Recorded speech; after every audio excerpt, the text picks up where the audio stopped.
Hey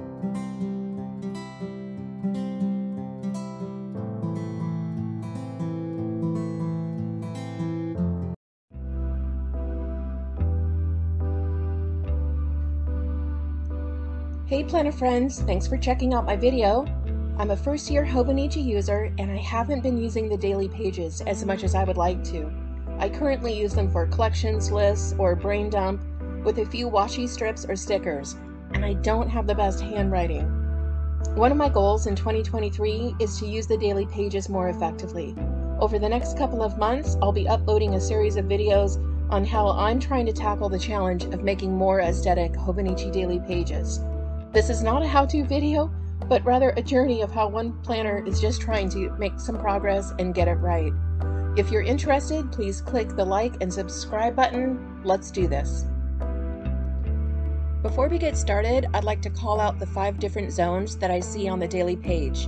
Zone 1 is at the top with the 5 checklist boxes. Zone 2 is the schedule area under the date box.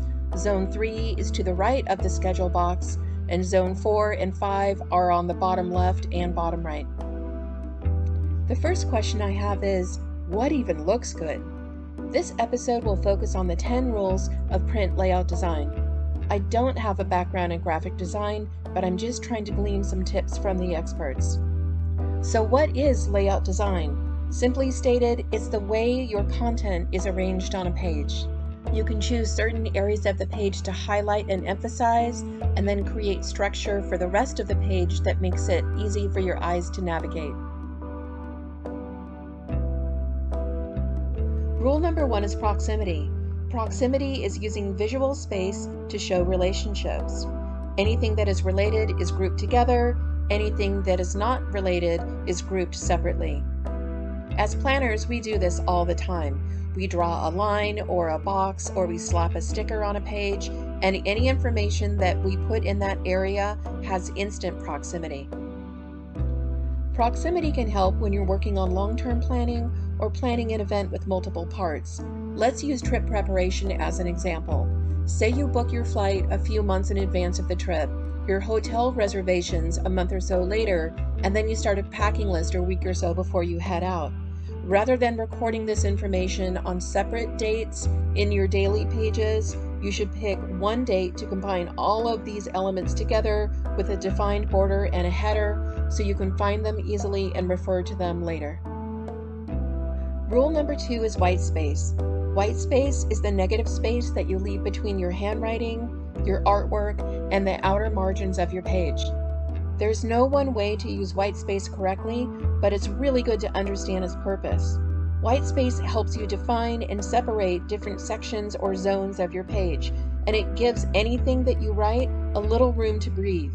If your page ever starts to feel a little cluttered or a little uncomfortable, adding a little more white space might be exactly what you need. Rule number 3 is alignment. Alignment doesn't need much of an explanation. We're all really familiar with left, center, right alignment. This rule does state, though, that you should be consistent. If you have something that's left aligned at the top of the page, you should use left alignment for the entirety of the page. Without doing so, your page could start to look disorganized. Rule number 4 is contrast. Contrast can help you emphasize something on your daily page or call out something that's important. You can create contrast by using a larger size, a different color, or a different shape, or even using different styles of text.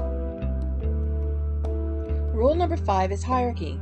Visual hierarchy is a technique that can help direct your eyes to what is most important on your daily page. These are the items that you're going to want to notice first. You can make them stand out in importance using hierarchy. The grid size of the Hobonichi is 3.7 millimeters in height. If you're using hand lettering or stickers for other larger headers, what I'm going with right now is doubling the height of the Hobonichi grid size for a subheader, or 0.29 inches in height, and 3 times the size of the base grid for the most important hierarchy headers, or 0.437 inches in height, more or less. Rule number 6 is repetition. Every page that you create should have a consistent look and feel, and you should find ways to reinforce the designs or the colors that you've chosen on that page.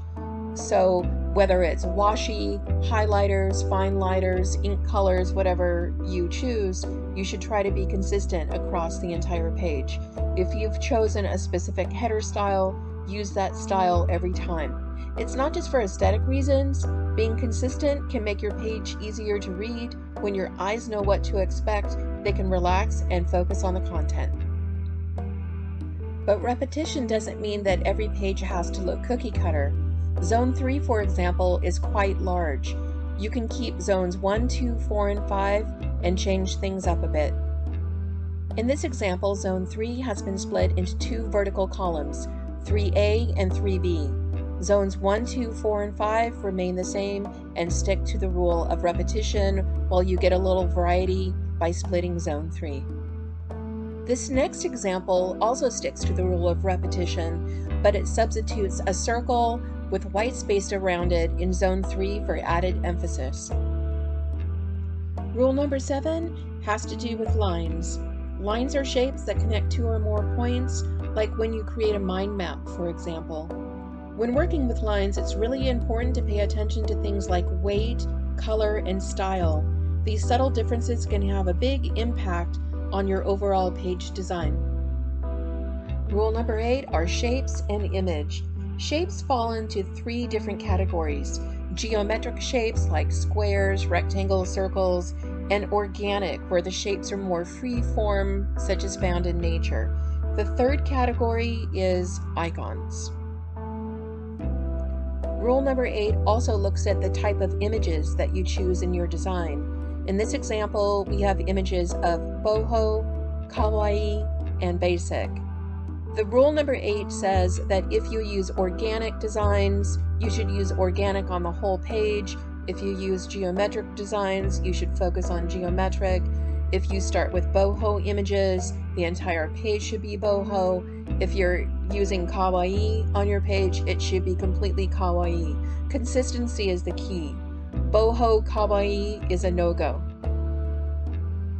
Rule number 9 is balance. Balance is the equal distribution of visual weight. It can be affected by many things, including color, size, number, and negative space. When you're keeping the rule of balance in mind, it's not just the one individual page that you're working on, but the left page and the right page when you have your Hobonichi open. The final rule of layout design, number 10, is harmony. The fundamentals of design are all about the bigger picture. In other words, learning to appreciate the small details that you have decided to include in any one daily spread. Proximity, white space, hierarchy, image, line, they all come together to create an image of who you are and what you were focused on any one given day. It's also important to remember that this is all about organization, expression, and progress, not perfection. There will be smears and blank days when you are too sick or too busy to plan. Hobonichi in Japanese means almost daily. There's no rule that says that you must complete every page. Try to aim for almost daily. If you've made it this far in my video, I just want to say thanks for watching. Based upon the lessons learned from the 10 rules of print layout design, I've made a few pages of mock-ups that I wanted to share with you. On the left-hand side, Monday, the sticker Monday is the largest hierarchy on the page. This week and today's goal is the second largest hierarchy, and the third largest, today I feel, must do, and quote. I think the sizing works really well on this page, so I'm pleased about that.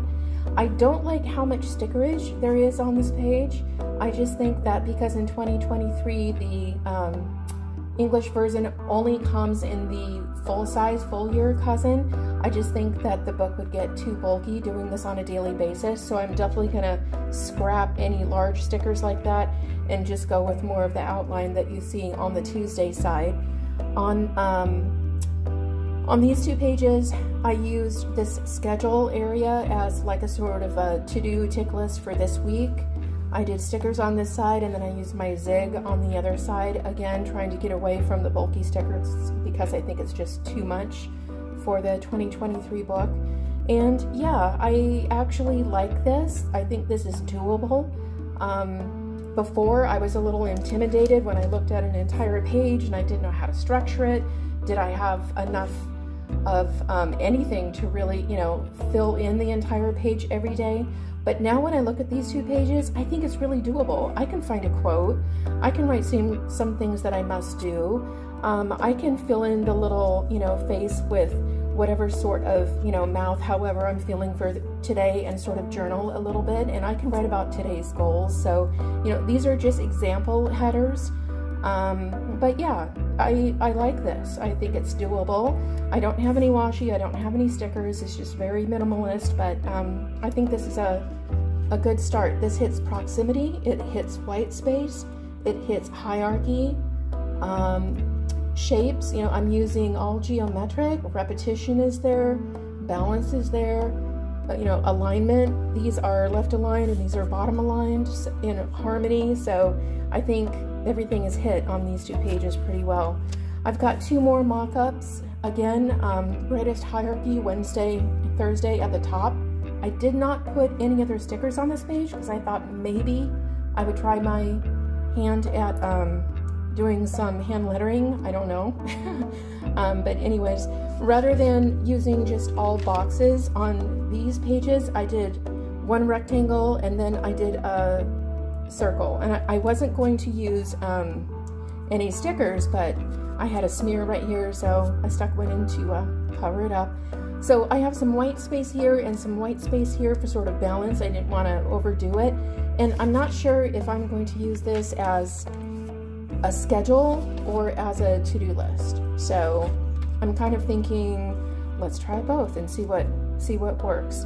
On the Thursday page, I just kind of mixed it up a little bit. Instead of doing a square or a rectangle or a circle, I did 2 triangles, and that's kind of cool and funky. And again, we have the white space balance. So there's a common color theme across both pages, so that sort of works. It's mid-October here, so just going for kind of a fall vibe. So yeah, I think I'm pretty happy with everything so far. I'm going to use this for about a week or so and see how it goes for me. It is a little time consuming to trace everything out, so I'm going to have you watch me bake the cake here. I'm going to try my hand at, oh look, it's working. I'm going to try my hand at using some stencils for the daily page. So, you know, everything should be pretty much usable. And then this rectangle here, if I don't, you know, is up here, or if I want to make a circle. So yeah, I'm going to try to use these pages, see how it works, and I have myself a stencil that I can use to try to make it easier. And we'll see how it goes. So thanks for watching my first episode. If you would like to see additional videos on this topic, I'm doing an entire series up until the beginning of the new year. So press like and subscribe, and I'll see you in my next video. Thanks for watching. Bye-bye.